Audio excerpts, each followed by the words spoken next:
Hello, everyone, ladies and gentlemen, boys and girls, and those of you who identify as other things and children of the world. Um, this is episode 81 of the Gut Wrench podcast. But before we get started, I never thought in a million years that Don Callis would do what he did nearly a week and a half ago or 2 weeks ago when he turned his back on Kenny Omega and Jon Moxley won the cage match that they had. That was news to me. That, even in this industry, in this business, and I want to say that I've been in this business a long time because I have, not only as a viewer, not only as a someone who, you might not see me as someone behind the scenes, and I might not have been working in my recording software just froze. You might not see me backstage or anything like that, and I may or may not have been a part of any sort of wrestling cruise or any sort of wrestling team for that matter, but in a way, because I've read their books, because I've had the opportunity to read about everything that I've read about, and for that matter, I haven't interviewed anyone, I haven't, my impact in the professional wrestling world is very minimal, if anything, but I feel as though that it means a lot to me, and especially as not only a viewer, but also as a content creator. By the way, ladies and gentlemen, I also put out and whatever is in between ladies and gentlemen, because I know some people get sort of triggered whenever you try to assume their gender, Oh, I'm not a woman. Just because I have a vagina doesn't mean anything, I'm like, okay, hello? Go be whatever you want to go be somewhere else, don't bother me, that's not a man, or that's not a little boy. What are you talking about? He clearly has the genitalia of a little boy, you're letting him walk around without a diaper on. I can clearly see that that's a child, and is of the gender of that of being a boy. But not to some of these people. Anyway, I'm getting off topic. I do apologize. That was just a little bit of my ADHD kicking in, And if that's the case, ladies and gentlemen, my name is Mocha. This is the Gut Wrench podcast. And we've got a doozy for you today. 8 wrestling matches, if that's what you want to call them. 8 wrestling matches. And before we get started, before my recording software decides that it's a wonderful idea to, for whatever reason,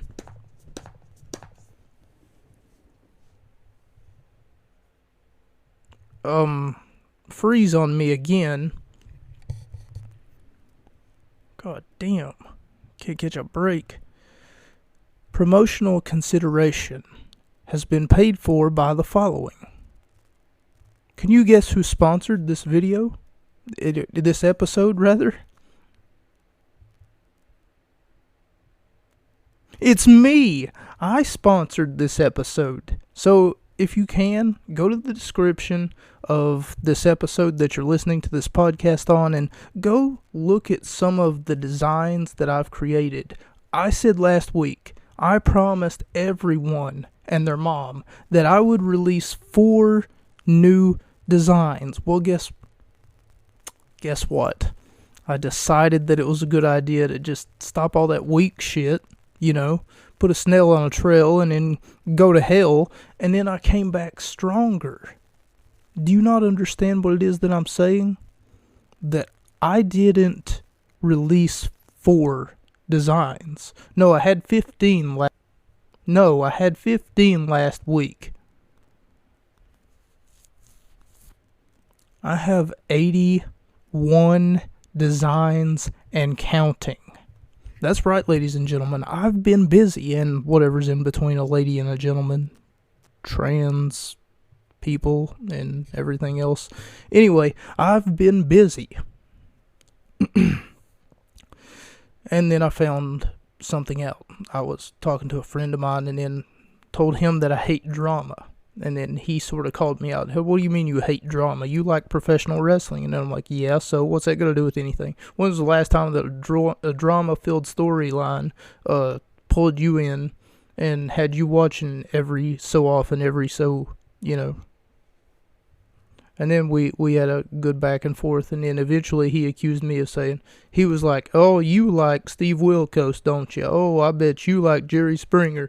You can't say that you like drama or anything. So we had to come to the consensus that apparently I do like drama, and I love to stir drama up. So, with that being said, I would appreciate it if I would go ahead and stir some more drama up by saying, did you look at the merchandise yet? And if you haven't, did you look at the YouTube channel yet? Because I uploaded 2, count them, not 1, but 2. One of them's like a musical number sort of thing. I did a musical whenever I was in high school. They finally found the footage of it. I'm joking, by the way.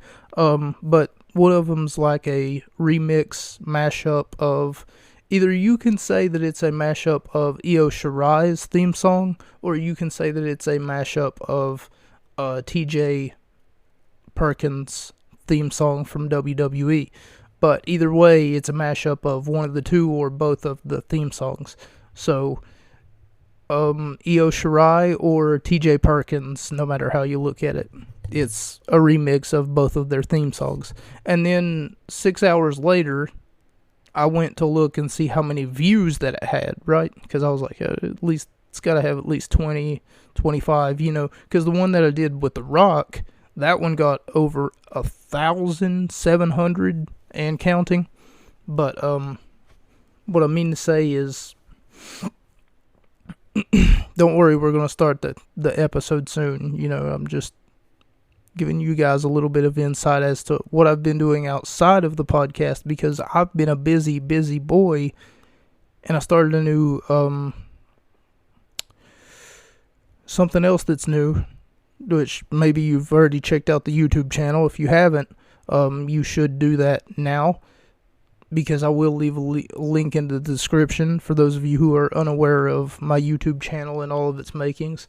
But I came back 6 hours later to that remix that I just mentioned, and it has a copyright strike on it, which I thought was funny because I did everything that was appropriate to stop that from happening. I literally said, in all caps, under the description of that video, the music does not belong to me, but the remix was my idea. Because, of course, it was my idea. I didn't steal it from anywhere. Didn't go online. That's a one-of-a-kind idea. Nobody thinks but to put someone like Io Shirai theme song in with someone like TJ Perkins. Nobody else thought of that. That was me. I didn't steal any sort of idea. Here's to you. Here's looking at you, Bill Gates, who apparently stole the idea of Microsoft. I don't know how he stole it. Someone told me that he did, but that's not the point. I'm not about to call out Bill Gates. I challenge you to a wrestling match. He's an old man. Who cares? I'm not Logan Paul. What do I look like? Logan Paul? For those of you who don't get that reference, Logan Paul challenges people to boxing matches, but he challenges people who, he's like, oh yeah, well, I bet you I can beat you, Gordon Ramsay, in a boxing match. Why don't you square up and get in this ring? Like, he's challenging celebrities who aren't even boxers. They probably wear briefs. Okay, I'm sorry. That one was... I can hear the crickets now. Anyway, I did a new series on my YouTube channel, and it will continue. I've actually got one video up, and I've got another video that's ready to go. It's just not going to get uploaded for another 2 or 3 days. The one video that I have done is about failure and how to cope with it. And that gave me another idea to do another video on how to cope, or how to find a coping mechanism, rather. So, I'm taking all of my psychology insight and some of the, you might not know this about me, Workout Robert, Mocha, whatever, Diva Blood DXD, whatever handle you want to use for me. You might not know this about me, but I actually took a class for advanced communications. So, I mean, it hasn't helped me any, and I don't have like a certificate for it or anything like that. But I feel as though that whenever I'm in a job interview, whenever I tell them that they're supposed to respect that I've taken a class 3 to 4 days a week, about 2 or 3 years ago, for advanced communications. But they're always like, well, that's very nice. Yes, that's very, that's something that you felt was appropriate to bring up during the job interview. Why? Because we don't look at advanced communications. What we look for is someone that's not you. Okay, yes, thank you so much. And then they'll look you in the eyes, right? I hate this part right here. Look you in the eyes, they'll shake your hand or give you a hug, and then they'll say, we'll call you. You don't call us. We'll call you.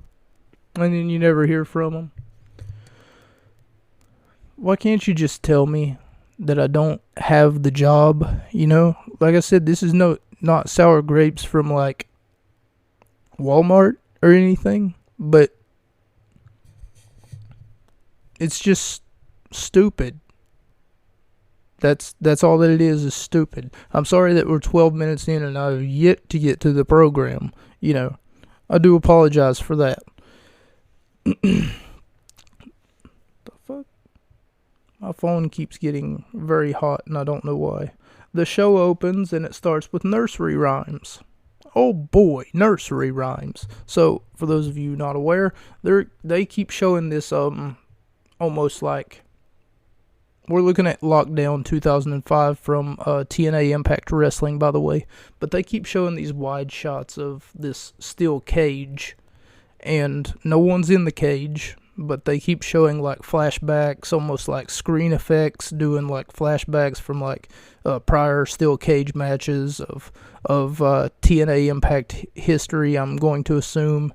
And not only that, but they keep just going back to those, oh my god, and it's the most barbaric thing that you've ever seen in a wrestling ring. Just piling it on, just with the pockets full of posies, ashes, we all fall down. And then little girls laughing in the background, almost like some ominous, the 1950s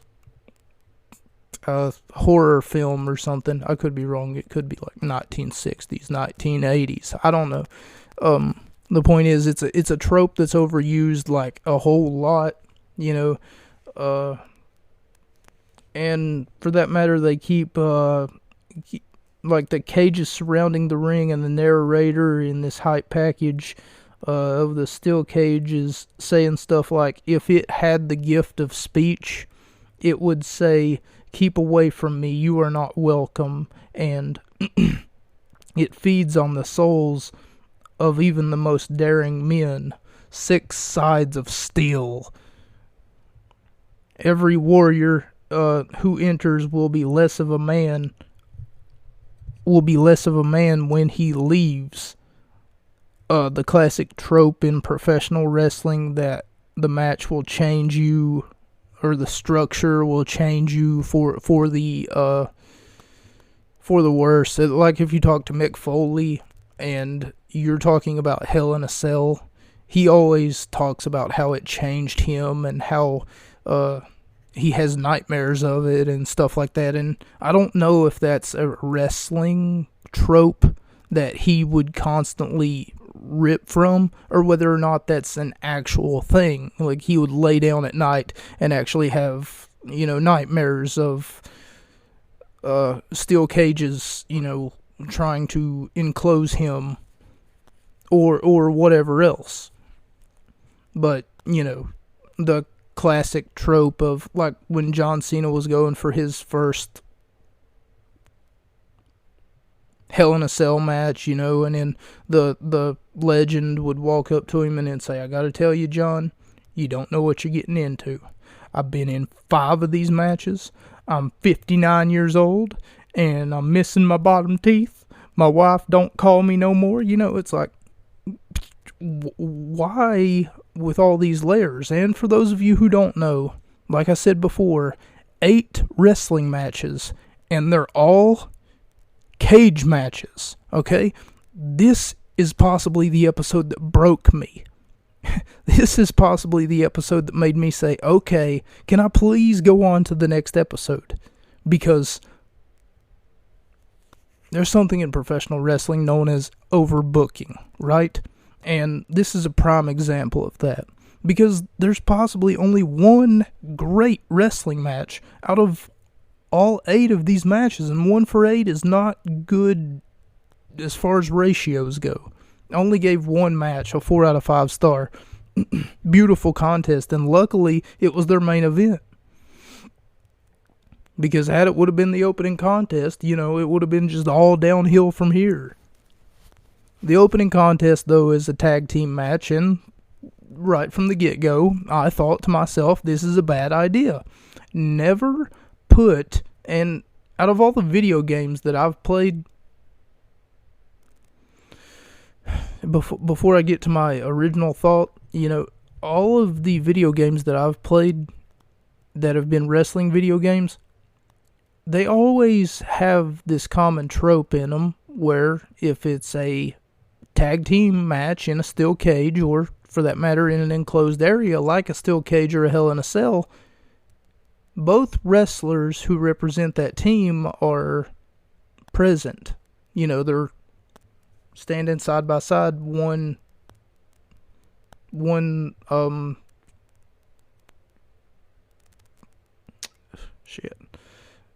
side of the ring, and then the other side of the ring is where the other team starts, and then the bell rings, and then it's a 2-on-2. Not in this case, and someone got hurt because of it. In this case, you had to wait. They were trying to treat it like it was a normal tag team match, and you can't do that. Especially in a steel cage. Because somebody's going to get smushed. Somebody's going to get hurt, and that's exactly what happened. Chris Candido broke his leg. And you know how your shoes, look at your shoes right now, and you see how they're sort of curved at an angle? His foot went the opposite direction. Whenever you see his foot get broke, or his leg get broke, it got broke. Almost like it was pointing in one direction, and then it went to that opposite direction. So if his left foot was like, it's hard to explain unless you actually seen what happened. And for me, I didn't exactly see what happened, but all I seen was his foot go from being on one side of him to, it's almost like he had 2 left feet. But apparently he broke his leg. Anyway, I'm going to get straight to the match. It says right before we get to that, though, in a demonic voice, to close the hype package, it says, "God have mercy on their souls." every match will take place inside of a steel cage. You would figure that as a wrestling fan, I would be ecstatic, if not, electrified, about the fact that every match here tonight will be in a steel cage. But in reality, I gotta think that that's the most stupidest decision that's ever been made in a wrestling company. I can understand maybe one cage match, but not every match has to be a cage match. Just because the name of the pay-per-view is called, quote, Lockdown, it doesn't mean anything. That you only could have made your main event a cage match, and it would have been justified for the name of the pay-per-view to be Lockdown. There's a part of me that is very excited because there's possibility that there could be 6 to 8 cage matches tonight. I never counted how many matches there are on the card. Well, they told me, just so you know, but my notes, I'm reading directly from my notes right now, for those of you wondering. But I never counted how many matches there are going into this, but at the same time, there's something called overbooking, and I feel like this is a prime example of doing just that, as I previously stated. You're also running the risk of injury. A lot of people on your roster being in a cage match is a very dangerous matchup. I could maybe understand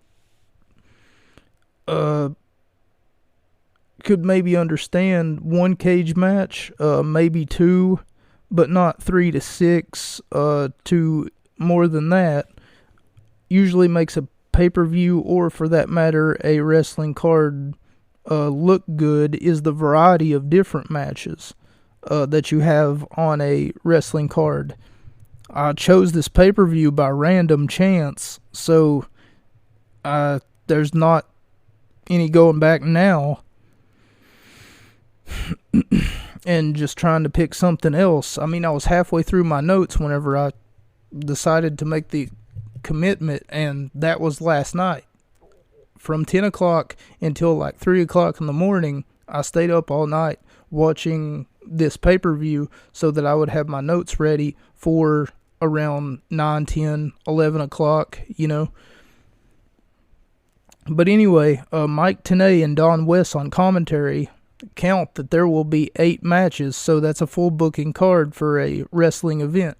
That's a 3-hour show, and I'm going to try to condense it into 1 hour for my podcast, and I'm already almost a half an hour into this show, and we haven't even got to the first contest. They have a cameraman joining the cage. He made it a point to let us know, the viewers at home, that he is well protected with headgear and everything. And my thought on the situation is an unsafe working environment. TNA is just asking for a lawsuit at this point. They practically want the cameraman to get smushed between the cage and the wrestler, and for that matter, maybe the cameraman's in the wrong spot. You got to count. This is a tag team match, ladies and gentlemen. That means that there will be possibly 4 men in the ring at the same time, 2 representing each team, 1 referee, and 1 cameraman, according to what they said. But this is the only time that the cameraman actually gets to, they actually put a cameraman inside of the cage. As Chris Candido and Lance Holt versus Apollo and Sonny, I cannot pronounce his last name. It's Syoki. At least I hope that I spelled it right. They had a cameraman join the cage. They made it a point to let us know, at least the viewers at home, that he was protected with headgear, using everything in this situation, unsafe working environment. So my thoughts on the situation was, why can't they, and we'll see this later, but why can't Impact Wrestling do what WWE does, and that is to buy a camera on a crane. If they would buy a camera on a crane, then they wouldn't need the use of so many cameramen. They could actually almost remotely, or for that matter, put it on a drone or something. Is some sort of drone that just hovers across the arena, or one or two drones, and use those buttons that your cameraman has or that your producer has in the truck to switch up the camera angles or something. I feel like I would make a great producer for a wrestling show, or for that matter, a writer. I could see myself doing like a 6-month booking of like 2 wrestlers that I really feel passionate about, provided that not a one of them quits or anything like that. Just a classic heel versus face trope. And in this right here, it was hard to tell who the heel or who the face was, because I'm not particularly... I'm not at all. I'm having trouble expressing myself here, but I don't know who these people are. And it's a good thing that this is their opening contest. This is their warm-up matches, because if this was like, their mid-card, the people would probably be like, who are these people? Anyway, Chris Candido ends up breaking his leg, and I guess they had to call an audible and have Apollo and Sonny end up winning the match. And Sonny had some really, really good technical wrestling. I mean, I'd never seen him before, but he had some really good technical wrestling. About 4 minutes into the match, though, something happens to Chris Candido's leg, and they tell us later on in the program that he did break his leg. They just don't specify how, or, in 2 places. Did he break it? Did he fracture it? Did he hurt his leg? Like, you got to be more specific there, buddy. But the commentary will not let us know, not even 3 minutes into the first contest. And we do have a camera on a crane, because they're taking several wide shots outside and above the steel cage. So what's the point in having a cameraman inside the steel cage? It makes little to no sense. He could be outside the steel cage, and unsafe work environment reasons is why I would go about saying that. But other than that, Sonny with a great deep arm drag around the first half of the match. Picture perfect, and looks good on the drop kick too. I don't know how a man that big, like Sonny, looks like he's around 200, maybe 235 pounds. I don't know how a man that big actually gets up and does the vertical leap. It's almost like he was on a trampoline and he got super height. And he got up in this man's face with that drop kick. Lance Holt really reminds me of Test. He's got the tattoo that I remember that he had. And it looked like that he had the tights too, with the cross on his pants leg. You'll all remember Test as like the unfortunate ex-fiance of Stephanie McMahon. If that's what we want to call him. I guess we'll go back and look at that, do a retrospective on that storyline even. Don West, probably in the heat of the moment, calls a moonsault a, quote, backwards moonsault. Well, Don, most of them are backwards. I'm just going to let you know right now that whenever you do a moonsault, you're not doing it frontwards. Otherwise, that's... I want to assume that that's either a frog splash, a crossbody, if your opponent's standing up, then it could be a crossbody. It depends upon where your opponent is, but don't call it a backwards moonsault. Most of them are performed backwards. An avalanche German release suplex. He flipped him like an egg. And this was once the match was over. Chris Candido, about 4.5 minutes into this match, he broke his leg. I already said that. And then we get a 2-on-1 handicap match that Sonny and Apollo take the victory. Like I said before, I probably shouldn't have talked about this match as much as I did, because it's the only match that we've talked about. We're only halfway through, but this match wasn't that... It wasn't that good, but I still gave it 2.5 out of 5 stars just because of Sonny's performance. Dusty Rhodes standing by with the results of the first 2 picks of a match called Lethal Lockdown. It sounds like a rip-off of the Elimination Chamber by the way that the American Dream, like the way that he sort of talks about it. Did I just say talks about it? Like, what am I, a New Yorker? Makes it sound... So the first 2 picks of the match are Jeff Jarrett and Sean Walkman. Promo package, Dustin Rhodes challenges Team Canada's Bobby Roode to a match, saying something along the lines of, there's never been a Texan that's been beat by a Canadian.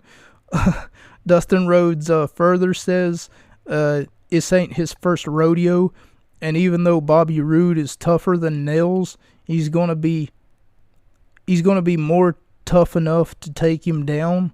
And then Bobby Roode just comes out of nowhere. He interrupts him. He's got Team Canada behind him. You know, he's got Scott D'Amore. He's got this other guy they keep calling Double A. Or A1, I'm sorry, not Double A. Double A is Austin Aries.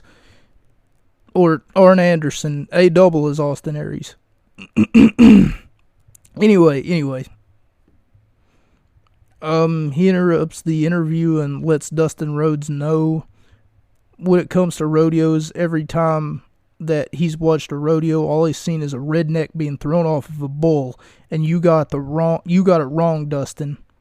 I'm not tougher than nails, but I'm damn sure tougher than a bull. 2 out of 3 falls, Prince of Darkness death match in a cage. This is exactly what I was talking about whenever I said overbooking, oversaturation. This is a cage match. 2 out of 3 falls death match, Prince of Darkness match. What the So whenever I heard that, I thought to myself, I should just maybe scrap these notes, maybe go ahead and watch a different wrestling contest, because as much as I like Dustin Rhodes and as much as I appreciate Bobby Roode, which, by the way, they keep calling him the powerhouse of Team Canada, which doesn't sound right at all, because under my own umbrella here on the podcast, I've had at least one 5 out of 5 star Bobby Roode match that I can recall where Roode almost out-wrestles, if not keeps the pace, to one Kurt Angle. And to me, he's no powerhouse. That man is a technical wrestler. He is a technical wrestling machine. He is known as the it factor of professional wrestling for a reason, and it's not because he's big, bald, and got a whole bunch of muscles. Anyway, I'm getting off topic and a little bit flustered because just let me say that one again. A 2 out of 3 falls Prince of Darkness death match. So at this point, I wrote down here on my notes, I'm sorry, but is this a meme? Am I about to be punked?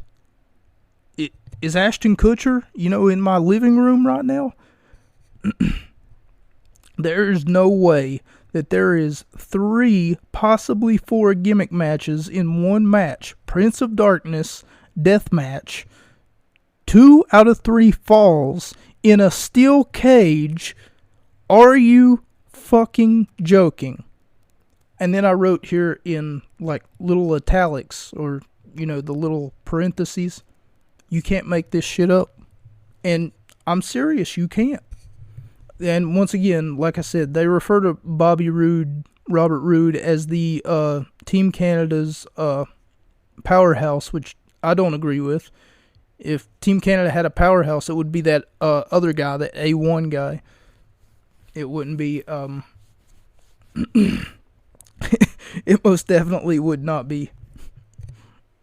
Well, I know that it wouldn't be Scott D'Amore, because he looks like Humpty Dumpty. I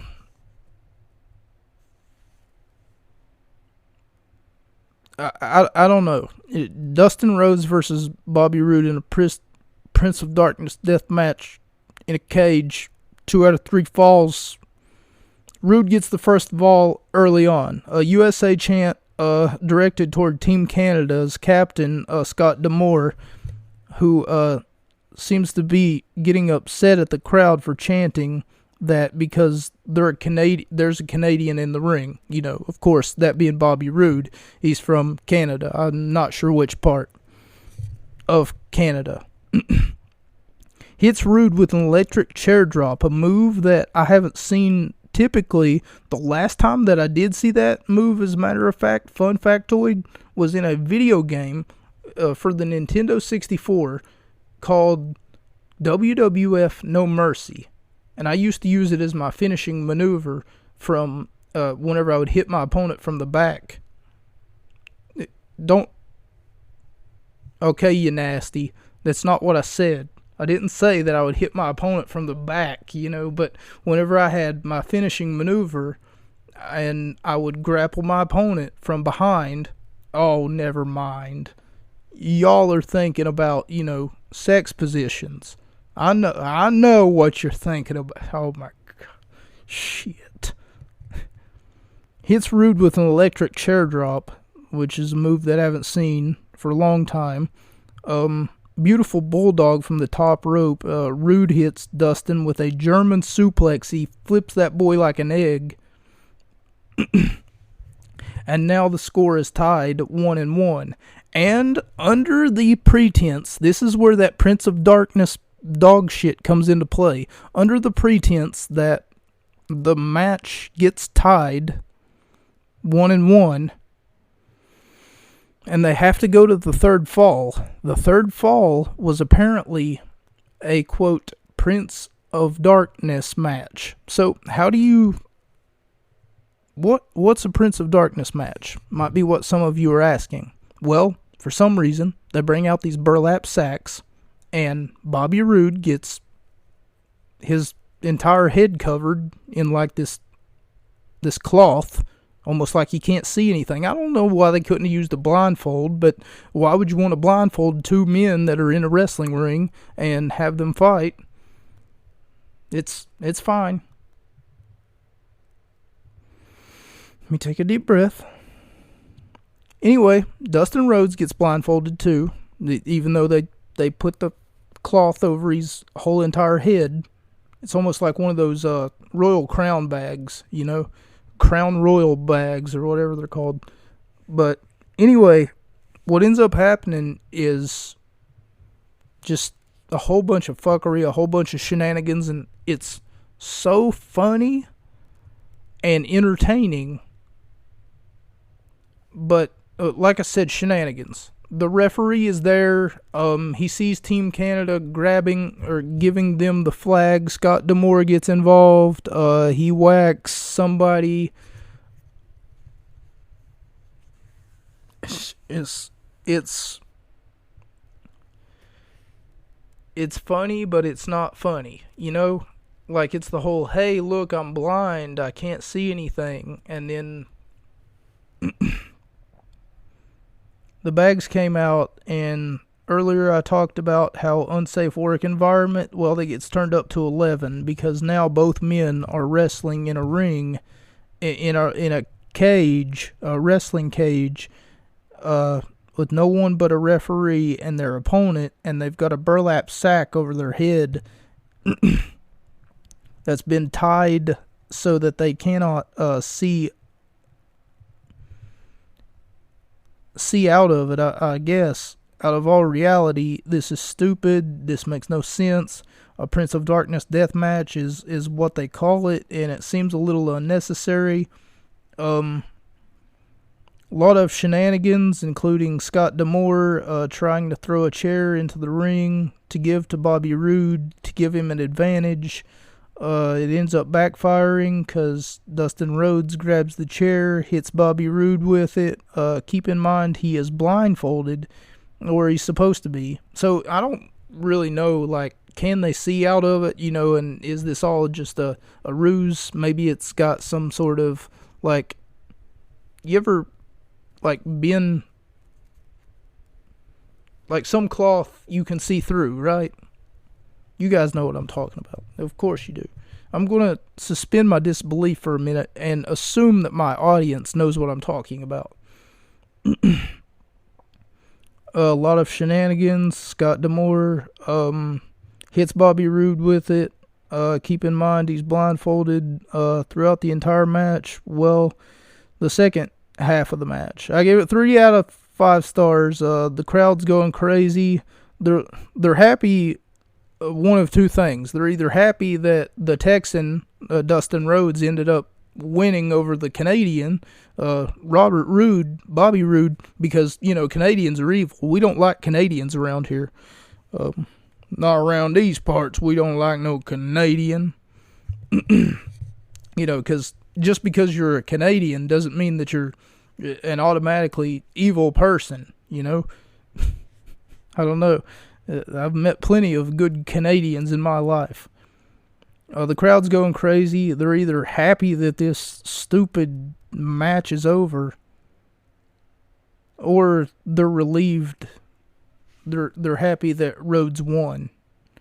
Shane Douglas interviews the X Division champion, Christopher Daniels, where his opponent for the match interrupts the interview by telling him he better not underestimate him or else he's going to pay for it. And Christopher Daniels doesn't even get to finish his thought, what it is that he was trying to say. And you would figure as a champion that, and this is Daniels before he was like, and that's the prophecy written by the fallen angel, or whatever it is that he would say. I know that he would say gospel. That's the gospel written by the fallen angel. I don't know why I said prophecy. I'm stupid. I'm losing my I'm losing my shit. Shane Douglas interview. Okay, I already said that. Michael Shane, honestly, my first impression of him is that he looks like Tyler Breeze. Okay, so we go to our next cage match, which is a 4-way. Yes, a 4-way. Where the rules are as follows. The first 2 falls in this match will be determined by pinfall or submission. Once we get down to the last 2 wrestlers in the ring, so it's sort of an elimination style match. Once we get down to the last 2 wrestlers in the ring, it will be decided who will win via escape. So in order to win the match, you have to eliminate 2 other wrestlers via pinfall and or submission. And then after that, you're going to have to scale the cage, and then climb down the other side in order to win by being the first person to escape the cage. Your feet must touch the ground. They say all that. Holy crap. And they make sure that you know it. 2 men wrestling in the ring at one time, even though it's a 4-man match, it's sort of a tag team match, even though it's not.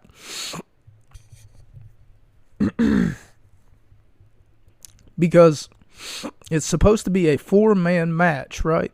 But instead of it being 4 men at one time, 2 men start the match, and the other 2 just wait outside to be tagged in by the one of the 2 who are actually wrestling.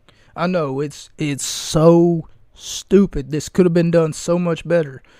Dusty Rhodes was apparently, according to Mike Tenay, the director of NWA at the time, which was the wrestling promotion that owns Impact Wrestling, that owns TNA, NWA, not the with Attitude, but rather the was it the National Wrestling Alliance or was it the New Wrestling Alliance? I want to say National Wrestling Alliance or something like that.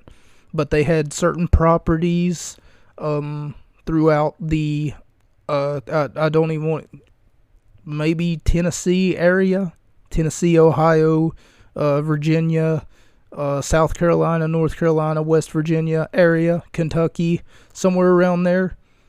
I could be wrong. But anyway, Dusty Rhodes. I know that he's dead. I don't want to disrespect a dead person, but what in the hell were you smoking when you made this? Because apparently, according to Mike Tenay, on this broadcast, Dusty Rhodes put this card together. Whether or not that means that he is fully responsible for everything, or whether or not that means that he's just responsible for a small smidgen of anything, what the hell were you smoking when you put this together? Anyway, I'm sorry, I keep getting off topic. Two men start inside the ring, and there's no four-man action. You know, no four men in the ring at the same time, which kind of sucks. So two men wait on the outside of the cage, behind the ropes. But why? This is not a tag team match. It makes no sense whatsoever. But until two men are eliminated, and then it comes down to the last two men in the ring, it ends up being a pinfall or submission until the last two are in the ring. So much action happening in front of me that it's hard to keep up with. So I put that note down because I couldn't physically write all of this down. I couldn't, and not only that, but there was a part where Chris Sabin had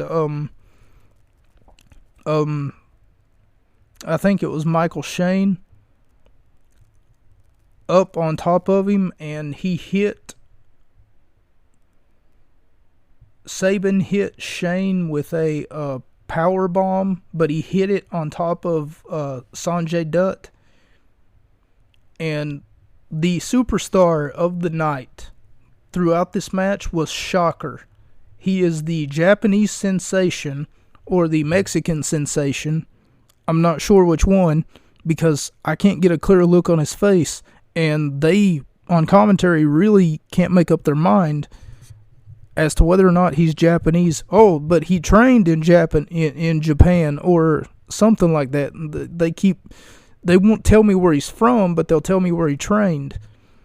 But the point is that Shocker was the absolute behemoth in this match because he is a career highlight of a professional wrestler, of a man.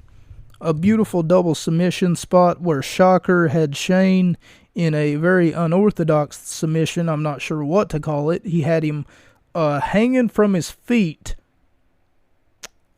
upside down on his head. Yeah, it sounds painful, I know. And Chris Sabin had Dutt in a Boston Crab, beautifully executed. What a beautiful 450 splash, the halfway point of the cage. Everyone keeps breaking up pinfalls, almost like they're forgetting that if there's an opponent that gets eliminated, then that'd be one less person that they'd have to worry about. Dutt gets eliminated first. This woman climbs in the cage and moonsaults her way down to the three men, and it was Tracy, I think her name was. Hang on, let me see if I wrote her name down. No, I don't think that I did. There was a woman named Trinity and a woman named Tracy, and they were chasing each other, but I don't know why they had to do that during this match. And they ended up climbing up in the cage and then getting promptly thrown out of the cage. This woman moonsaults on top of these three men whenever she hits the bottom. She hits them like a few, and they knock over like a few bowling pins. Trinity gets knocked out of the cage, and then another woman comes in, and her name is Tracy, and she gets thrown out of the cage as well. Then Shane gets eliminated. Chris Sabin and Shocker are the final two remaining, and Shocker ends up winning. No shocker there, am I right? But they keep talking about the fact that Shocker was in an international commercial and how he's like an international superstar or something like that. And it proves to be right here because, I mean, for an oversaturated card full of nothing but cages and different gimmicks to put... And if you thought that this was something, wait till we get to Jeff Hardy's match, which I don't even know is next or whatever. But... oh, holy crap. 3 out of 5 stars. Beauty of a contest. And if I didn't already give the last match that we...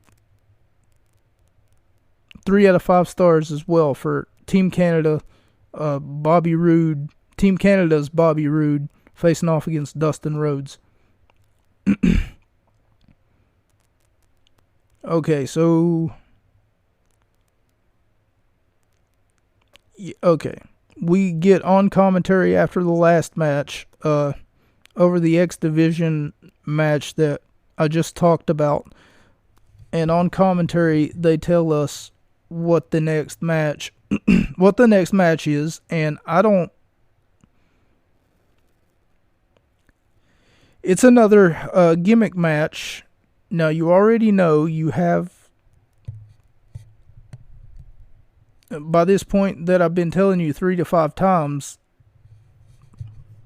every match tonight will be contested in a steel cage. Keep that in mind as I tell you what the next contest is.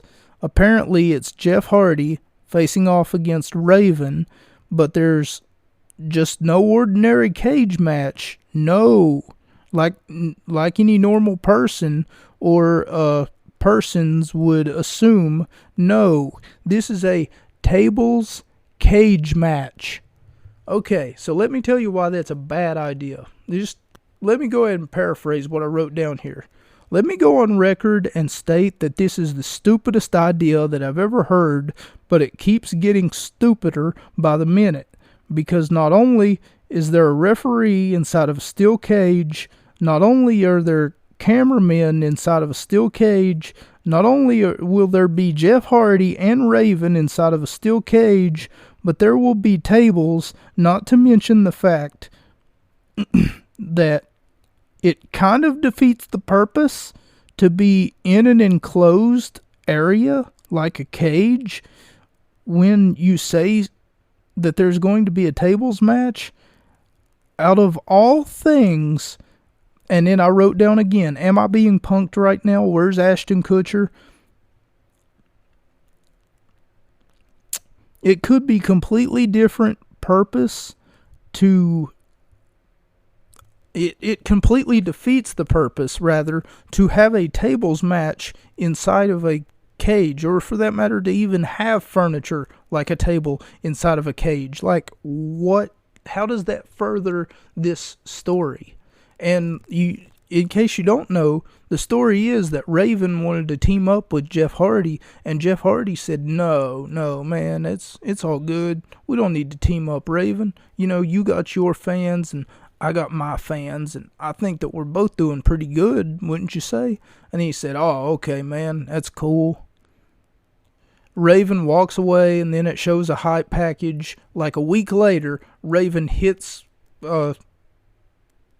Jeff Hardy in the head with like a trash can lid or something, and then he's like, how do you like me now, Jeff? How do you like me now, you stupid son of a bitch? And then I'm just sitting there and I'm just like, wow. Yeah, you don't want to team up with me? You stupid mother...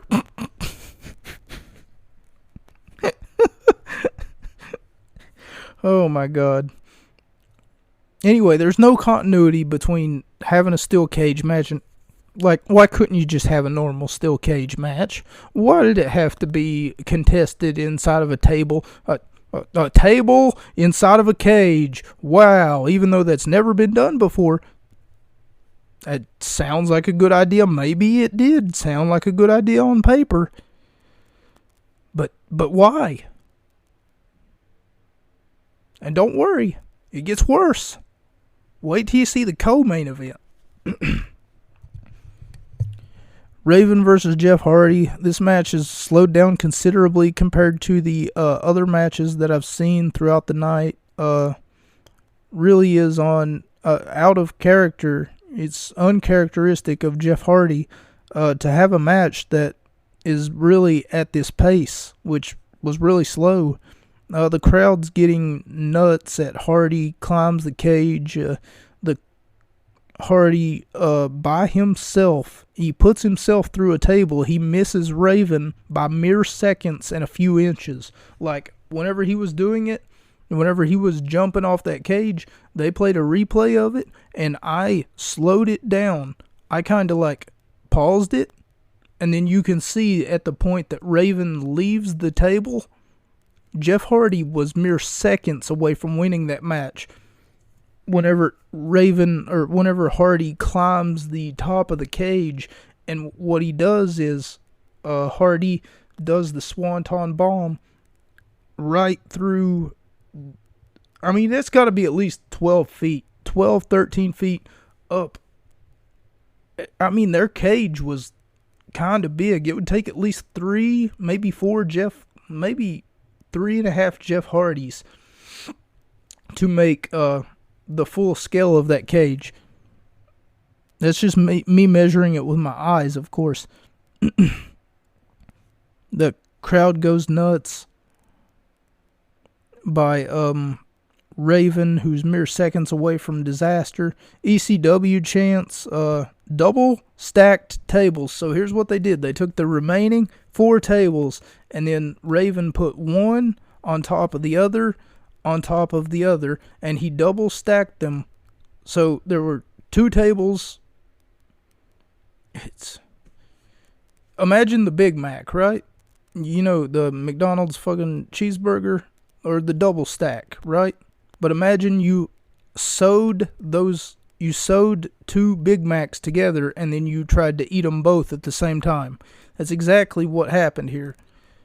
Raven got put on not 1 table, but 2 tables that were laying beside of each other. But not only 2 tables, 2 layers of tables, because there was 1 table at the bottom, or 2 tables at the bottom, and then 2 tables on top. And Jeff Hardy ended up winning the match, but am I being punked? You know, like, what's going on here? 2.5 out of 5 stars. It wasn't very exciting, but for a wrestling match with a terrible gimmick, it got the job done regardless. 2.5 out of 5.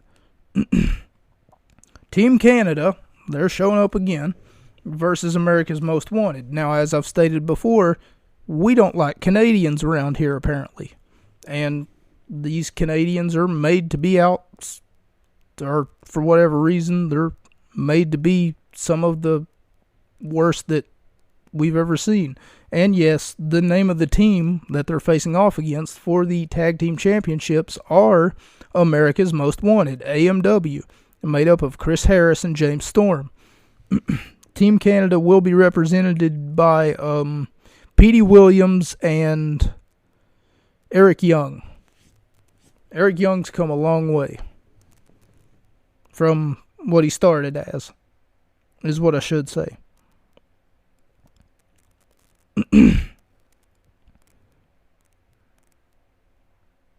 Oh, okay. So, AMW, America's Most Wanted, was voted, apparently. They never say by who, but in the opening hype package, they say 2004's Tag Team of the Year. America's Most Wanted will face off against Team Canada. And then I'm like, well, who voted them Tag Team of the Year? Was it you, TNA? You know, like, was it Dave Meltzer? There's a lot of people online who care about what Dave Meltzer, who care about what Chris Van Voigt, or whatever the fuck his name is, who care about what Brian Alvarez has to say.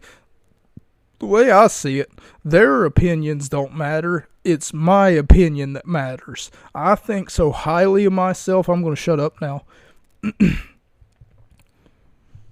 They never say in the opening hype package who voted AMW, America's Most Wanted, the tag team of 2004. James Storm, I almost didn't recognize him without a beard. I'm so used to seeing him without, or so used to seeing him with it. That being said, this is going to also have a second gimmick to it, because apparently AMW, America's Most Wanted, Chris Harris and James Storm went into the office of Dusty Rhodes, and then they said, hey, we want a strap match with Team Canada. He said, okay, it's done. Okay. Well, once they get out there, apparently commentary informs us, the viewers of the program, that the straps are legal. Not sure what that means until we get to the wrestling match, and Chris Harris is left outside. James Storm gets picked apart. Let's just put it that way.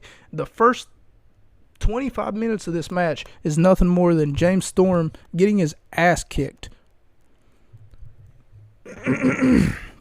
Meanwhile, Team Canada's got this man that I referred to as A1 earlier because I don't know his actual name, but that's his name. The close of the match, though, for whatever reason, sees Team Canada's... Like, there's a lot of shenanigans that happen in this match, okay? The referee clearly sees what it is that Team Canada does whenever they grab an American flag and commence to beating James Storm with it, and afterwards he doesn't call for the bell. And it brings up another question. Inside of a steel cage, and are disqualifications a thing inside of a steel cage? Like, if Ric Flair and Sting faced off against each other inside of a steel cage, and Ric Flair had brass knuckles, would he still get disqualified because it was inside of a steel cage? They never really bring that up, you know? They never really... But whenever, like, he's being choked with the rope, like James Storm, the referee still admonishes them. He's still like, hey, let go of him. 1, 2, 3, 4. I know I got till the 5. You know, because you got till the 5 count before you get, I'm going to put this in air quotes, disqualified. Because it seems to me like there was no one being disqualified whenever you took America's Most Wanted's flagpole and commenced to beating down James Storm with it. Or, for that matter, Team Canada's hockey stick. Or, for that matter, the white powder that Petey Williams, for whatever reason, blew. He got it kicked into his own face, trying to blow it into James Storm's face. You see, what happened was his plan had backfired. Scott D'Amore tried to hand him some white powder. Yeah, I know, cocaine. Ha ha ha, you so funny. Anyway, it seemed to be some sort of sugary powder and or flour, and he got it kicked into his own face. He thought that he had his opponent, or at least one of them. He went for his finishing maneuver, the Canadian Destroyer, and when he did, he didn't realize it, but he just helped America's Most Wanted win the match because he just performed his finishing maneuver, Petey Williams did, on his own tag team partner, Eric Young. Yeah. So after that, I forget who took the pinfall, but, well, I mean, I know that Eric Young took the pinfall, but what I mean is I don't know who pinned Young. Inconsistent referee. Each team came out with their respective flags representing their respective countries, and halfway through the match, Team Canada got the American flagpole down from the top of the cage and started beating James Storm with it. And Team Canada, however, suffered no consequences from doing that, no disqualifications. Yep.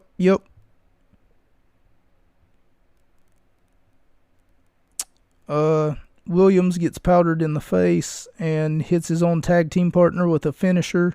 I gave it 3 out of 5 stars. Continuing that trope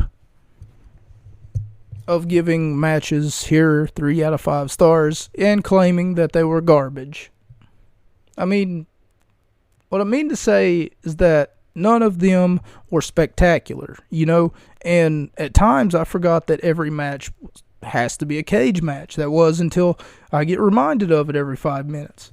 The X Division Championship match shows our champion, Christopher Daniels, versus Elix Skipper. In a nutshell, Christopher Daniels and Primetime Elix Skipper were at one point in time a tag team until they lost a match against AMW, America's Most Wanted. Once they lost said contest, apparently the loser of said match, this was the stipulation for the last cage match that they faced off against AMW in, the loser of that match was said to never, they can never be a tag team again, is what they said. And now former best friends, former tag team partners, have to face off in a championship match. What a beautiful drop kick at the opening half of the match. Christopher Daniels, the champion, for the most part of this match, finds an opening in Skipper and starts to exploit it. That opening, of course, being the weakness on his shoulder, and commentary just won't shut up about oh my God, the shoulder. He keeps attacking the shoulder. Oh, he's putting him in an arm bar. Christopher Daniels knows exactly what he's doing. It's like, okay, we get it. Daniels is a smart champion. Beautiful height on that leg drop from the top rope, and the Fallen Angel with the BME, the best moonsault ever, only gets a 2 count. Skipper with a huge crossbody from the top of the cage, must be like a 12-foot cage if not higher. Only got a 2 count, 3.5 out of 5 stars. Once well,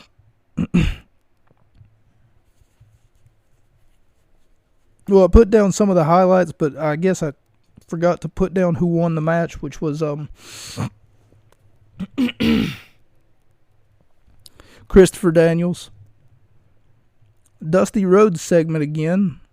It is time for what was billed to be the main event, but instead of it being the main event, it's the co-main event, because this seems to be what they've been talking about all night.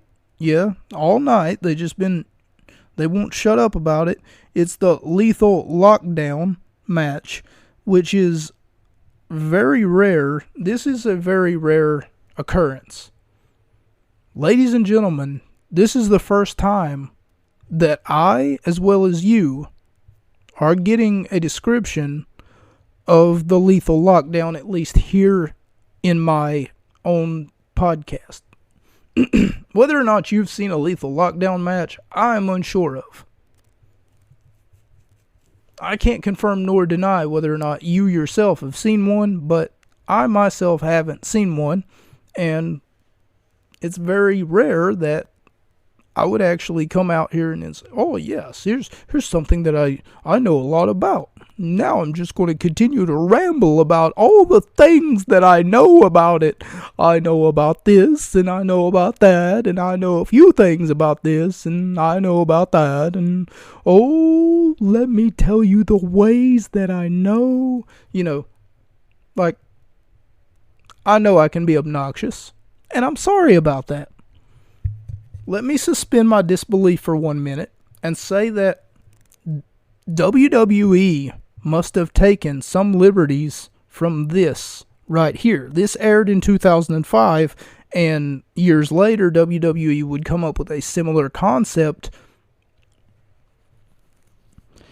Never mind.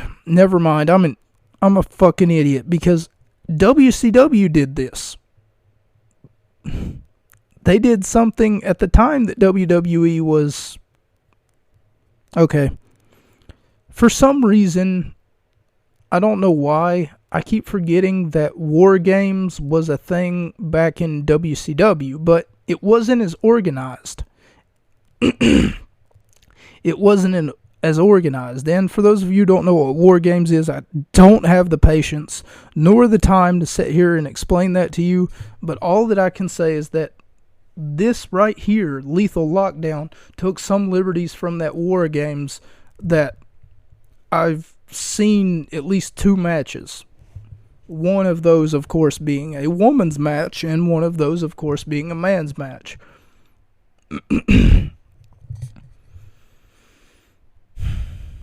What I just got done saying now makes most of my notes null and void because I'm an idiot and I forgot that, well, WCW must have done it first, yes, but it wasn't as organized as I said before.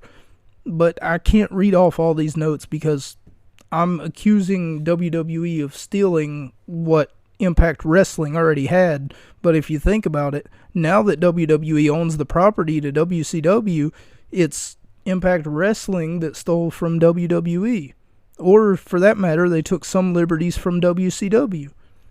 Sean Walkman and DDP versus Jeff Jarrett and the Outlaw and Monty Brown and surprise partner BG James, which was otherwise known as the Road Dogg Jesse James, which, of course, I'm assuming that they call him BG just because they didn't want to call him BJ, because that would have been a funny sex innuendo joke, and they didn't want to make that because they wanted people to take it seriously.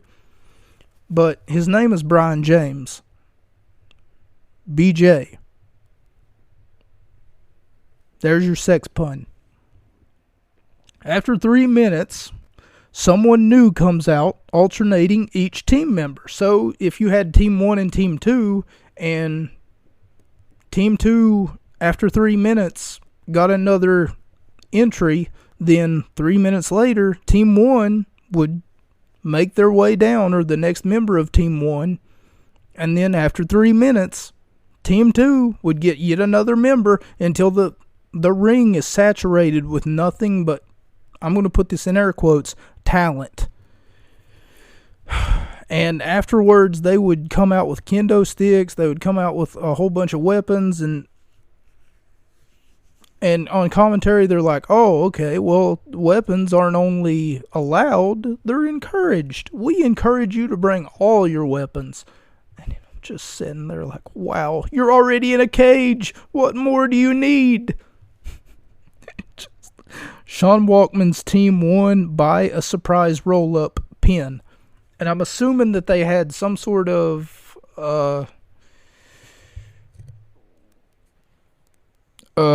surprise. It had to be like a, hey, we're going to have to call this on the fly because of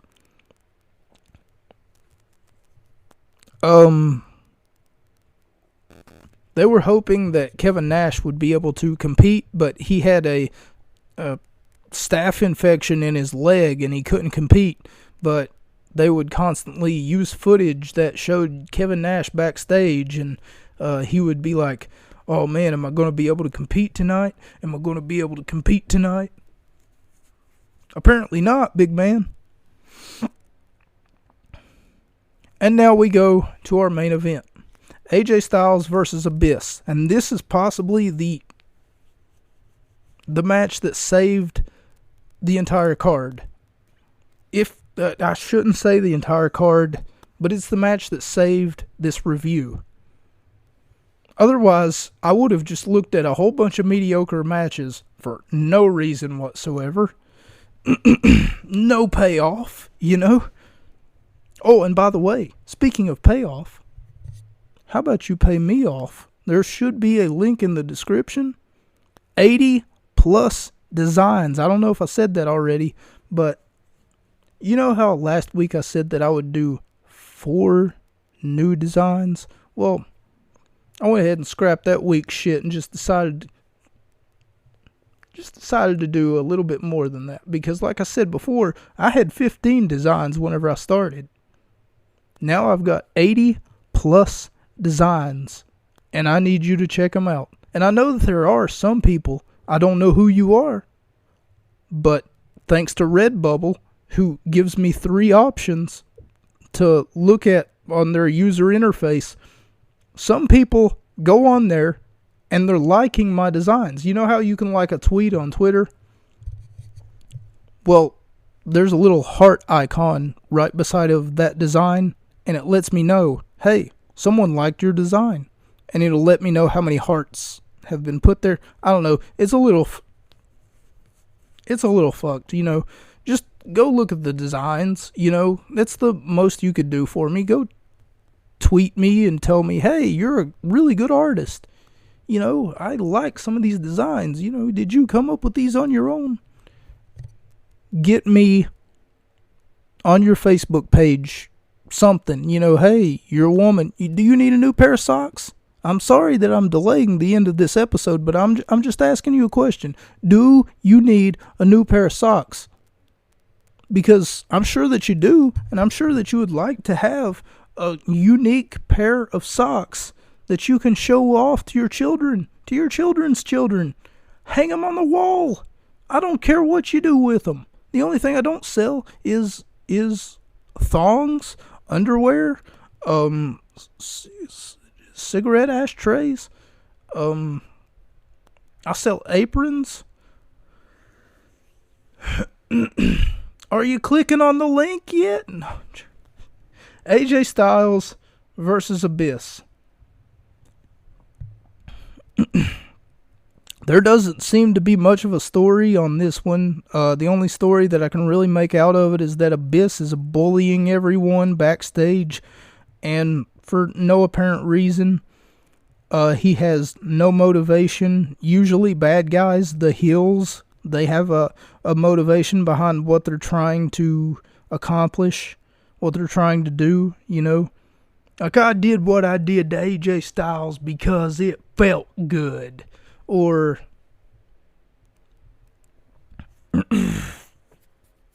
I was just about to try to give a good example, but I really can't think of one. But usually they've got some sort of ulterior motive. Seth Rollins, for instance, for leaving the Shield, he sold out. No, he bought into the Authority. You got to understand that. He bought into the Authority. You know, they made him an offer that he couldn't refuse.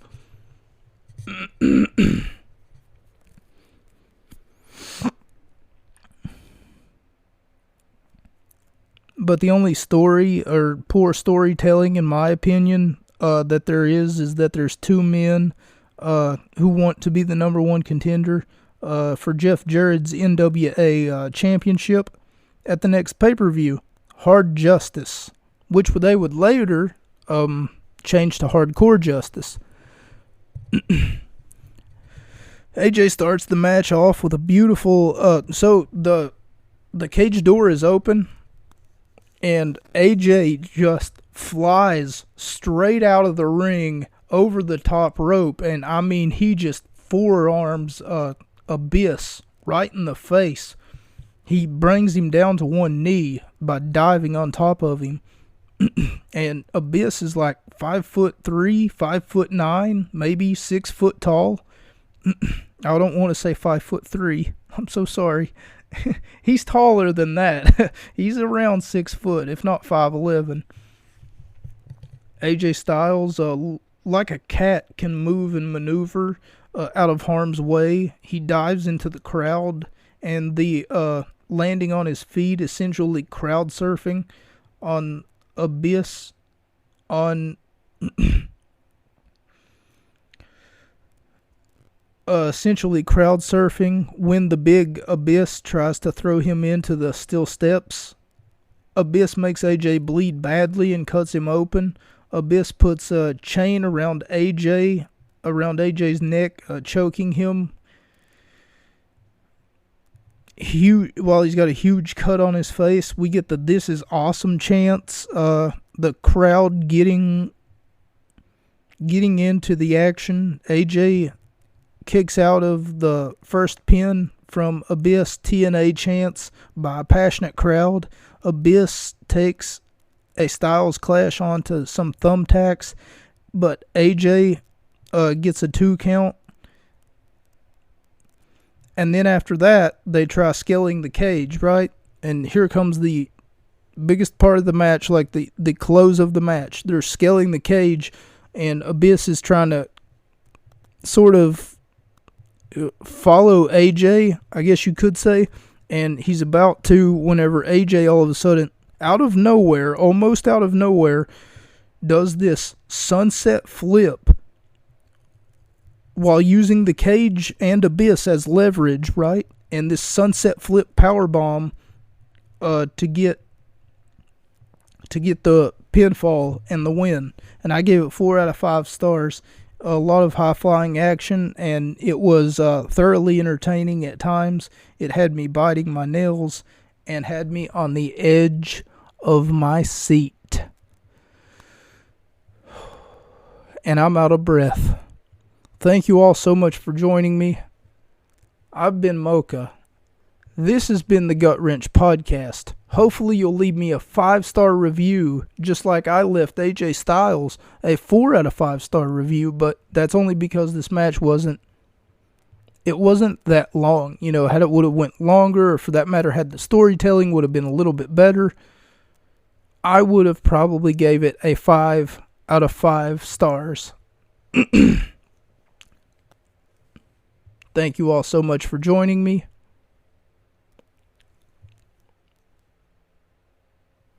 Good night, everybody. And that's a wrap.